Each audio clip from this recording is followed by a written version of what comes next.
Bonjour à vous qui aimez la nature et le jardinage. On se retrouve aujourd'hui pour une nouvelle session au jardin. Donc après plusieurs jours bien remplis loin du potager, je suis ravie de reprendre les petites vidéos et de partager ce moment avec vous. Donc au programme plein de petites tâches à accomplir, notamment donc ressemer des zinnias, des rudbeckia, des capucines. Parce que oui, j'ai bien eu des ravageurs dans la serre, notamment, bon, classique, des limaces, et ainsi qu'une petite souris. Donc j'ai disposé un petit piège juste pour l'attraper et pour la relâcher dans la forêt. Mais pour l'instant, je n'ai pas revu, j'ai pas eu de nouveaux dégâts. Peut-être qu'elle est partie d'elle-même. On passera ensuite au repiquage de la passiflore, qui a bien souffert. Donc je l'avais laissé donc à la maison, donc sans lumière, et bien ça file très vite. Ensuite il a fait beau, donc je les ai un petit peu laissés dehors, et en fait ça a pris un petit peu le froid de la nuit.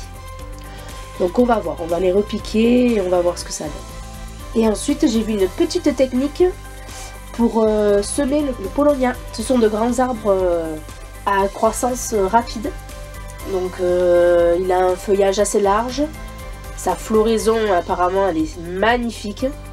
Donc j'avais essayé de semer des graines l'année dernière, j'avais réussi à avoir 2 plants que j'ai mis dans le jardin, mais ils n'ont pas survécu à l'hiver, alors que normalement c'est assez résistant, mais je pense qu'ils étaient vraiment trop petits. J'ai ressemé à nouveau dans de la terre, donc à semis, et ça n'a rien donné. Donc là je vais essayer une petite technique dans une sorte de petit contenant, un tupperware par exemple, avec un petit peu d'eau, et mettre les graines à l'intérieur et laisser ça plusieurs jours. Donc apparemment ça fonctionne très bien. Donc on va voir ça ensemble, et ensuite je vous montre ça de suite. Il me reste des chayotes qui m'ont fait des tiges immenses. Donc je vais les couper et puis je vais les mettre en terre.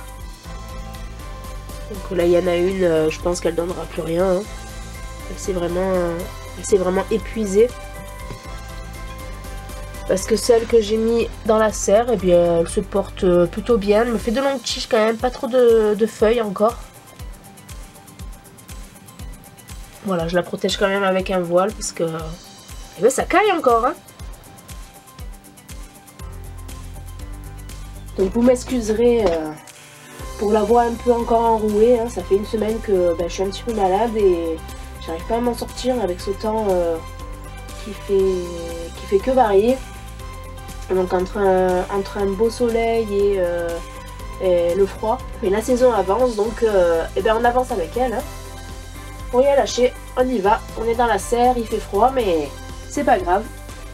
On va se réchauffer en semant. C'est parti. Alors j'ai préparé 2 pots pour les zinnias et les rudbeckia. Voilà, j'essaye de tasser un peu. Voilà, j'essaie un peu à la volée, hein, cette fois-ci, vu que c'est pas dans les alvéoles.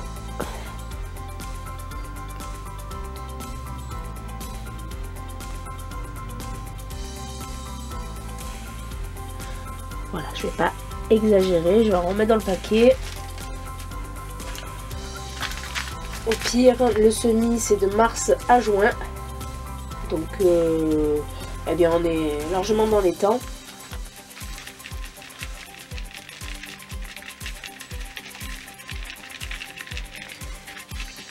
Voilà, je mets un petit peu de terreau tamisé par-dessus.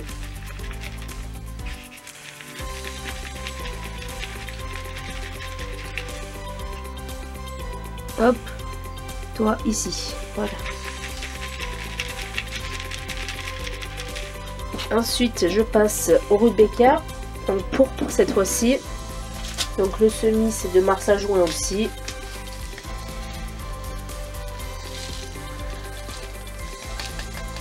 À la volée. Hop.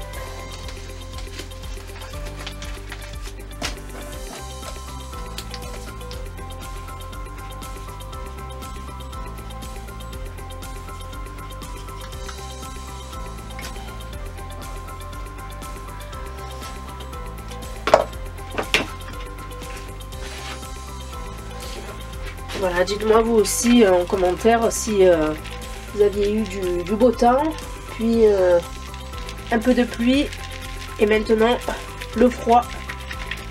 Donc nous on a eu quelques jours où c'était magnifique, il faisait super bon. Et là, eh ben, il fait froid quoi. Il y a le vent, il fait froid, il a un peu plu. J'espère que ça va vite passer. Car vraiment, je comptais vous faire une petite vidéo, bien sûr, sur les semis de courges, courgettes, etc. Mais je crois que ça devra attendre un petit peu. Hein. Les 2 petits pots iront au chaud pour augmenter les chances de germination. Ensuite, je vais passer à la petite passiflore qui a été malmenée, la pauvre. Alors, combien j'en ai? 1, 2, 3, 4, 5, 6. 3, 4, 5. Et 6. Allez, je les remplis et je vous retrouve. Hop. Allez.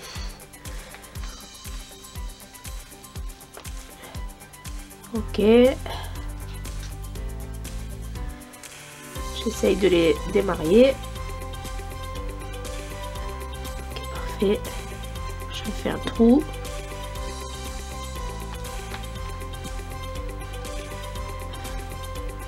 J'essaye de l'enfoncer au max.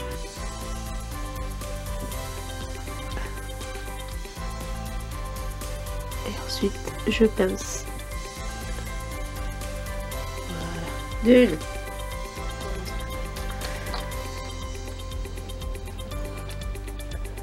Donc on voit hein, que la tige elle a vraiment bien filé.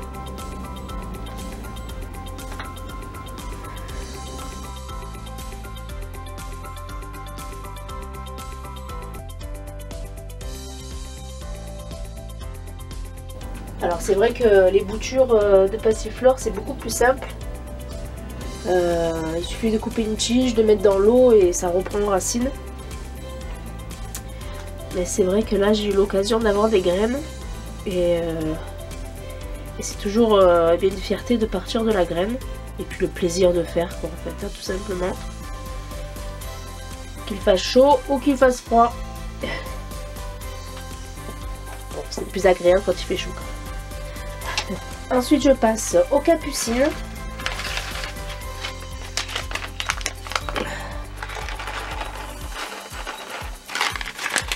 Je vais en garder encore un peu si jamais ça ne réussit pas. J'essaye de les mettre un petit peu espacés.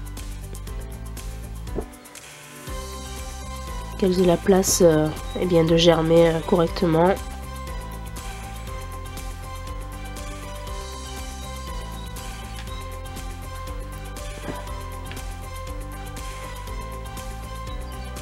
Donc les graines de capucine, apparemment quand on les récolte, on peut les manger comme des capres. Donc ben, dites-moi si vous le faites et quel goût ça a. Est-ce que ça vaut vraiment le coup de les ramasser et de les consommer? Parce que j'ai jamais essayé et ça m'intéresse. Donc celles-ci, elles sont grimpantes.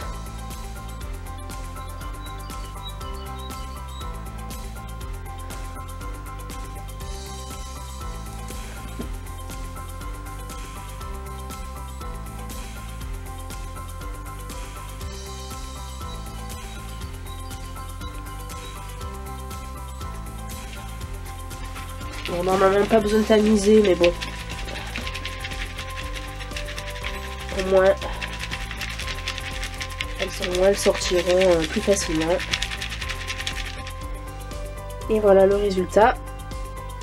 Des petites fleurs semées, ainsi que la passiflore rempotée. Ensuite, on va passer aux chayotes. Donc déjà, je vais les découper. Enfin, je vais leur couper la tige. Ici, il y a une pousse. Hop. Tac. Et ici, hop. Voilà, de une. Celle-ci, elle est toute petite, mais vraiment, elle a donné une liane immense. Couper ici. Allez, même celle-là, même là. Allez. Et qu'il y a une autre petite pousse. Allez, on n'a pas peur, on y va. Hop. Bon, celle-ci, comme je vous disais, elle donnera rien. Elle a déjà fait une pousse, mais c'est tout mou. On laisse tomber. Ici, donc, vous pouvez voir, c'était deux variétés blanches. Donc ici, pareil, hein, une tige plus épaisse, mais sans feuilles, sans rien. Donc ici, je vois qu'il y a une petite pousse. Hop. Et ensuite, celle-là, donc une tige immense aussi. Hop, hop. Donc je vais couper là. Hop. Et puis celle-là, ouais, je vais peut-être la laisser. Hein. Allez. On va essayer ça.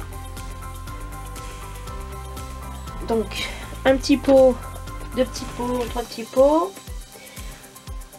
Donc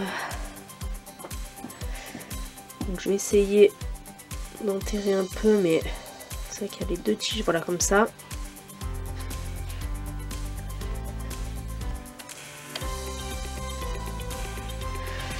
Voilà. Hop. Voilà. Tac. De une. Ensuite celle-ci.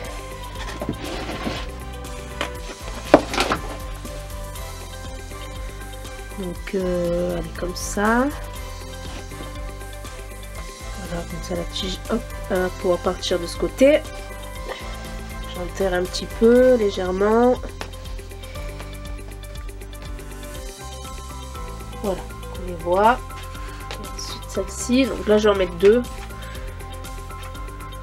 Alors comme ça, au moins ça gêne pas l'autre. Hop.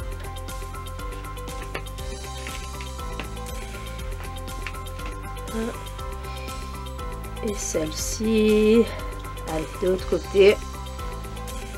Comme ça, elles ne se gêneront pas.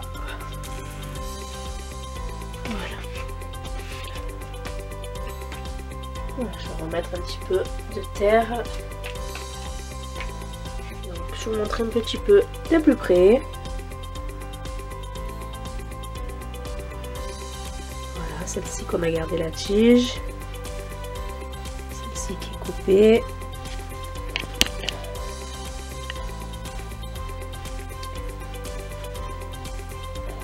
La blanche. Et celle-ci. Ensuite, on passe au Paulownia. Donc, comme je vous ai dit, ce sont des arbres à croissance extrêmement rapide. Et la floraison est superbe. Donc, les graines sont vraiment minuscules. Et j'ai vu une petite technique où, dans un fond d'eau, avec les graines, quelques jours, au chaud, et normalement elles sont censées germer eh bien, au contact de l'eau. Et ça sera beaucoup plus facile eh bien, de les replanter dans des petites terrines ou dans des petits godets. Allez, c'est parti. J'ai pris de l'eau minérale.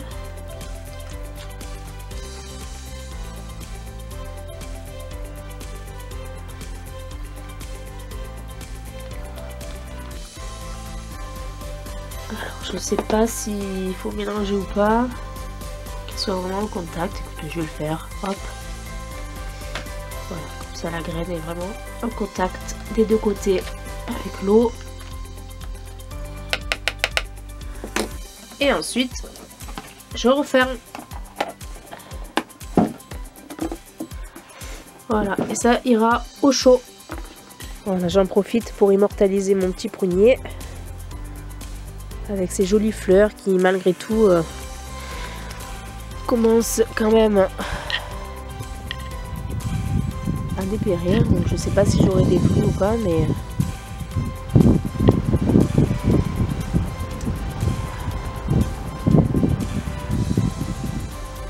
les fraisiers ont repris de la vigueur.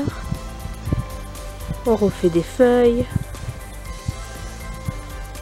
L'ail se porte bien. Voilà, j'avais planté à côté des oignons rocambole, mais je vois que directement plantés à même la terre à l'automne, ils sont beaucoup moins vigoureux que ceux qui sont en godet. Les poireaux perpétuels. Il va falloir que je désherbe un petit peu. Les blettes, on voit bien la différence de couleur.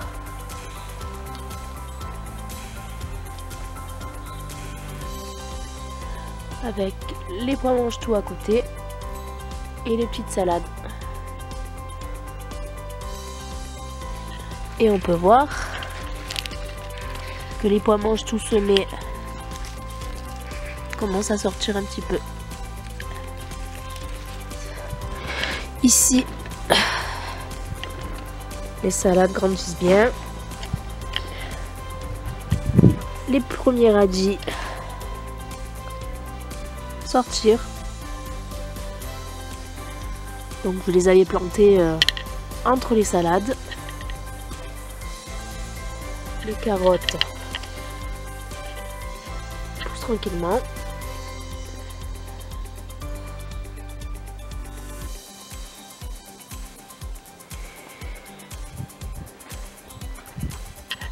Voilà, j'avais ressemé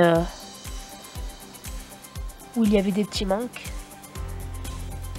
Pour l'instant, ce n'est pas encore sorti. Les petites salades avec les fèves. Mon engrais vert. Voilà, j'attends les prochaines plantations pour les faucher. Ici, prochainement, les pommes de terre. Dès que le soleil sera revenu. Voilà, j'espère que cette petite vidéo vous aura plu. N'hésitez pas à laisser des petits commentaires. Et n'oubliez pas qu'ici, on rêve, on sème, on se plante pour mieux récolter. Bye bye.